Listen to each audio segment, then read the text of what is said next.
fazer. Duro pé rapado com salário atrasado. Ah, eu não tenho mais pra onde correr. Já fui despejado quando levou o meu carro. Agora vou conversar com ela. Será que ela vai me querer? Agora vou saber a verdade. Se é dinheiro ou é amor ou publicidade. Eu não tenho carro, não tenho teto. E se ficar comigo é porque gosta do meu lepo-lepo. É tão gostoso quando eu o lepo-lepo. Vai!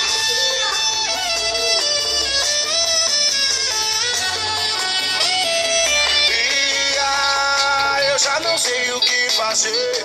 Duro pé rapado com salário atrasado. Ah, eu não tenho mais pra onde correr.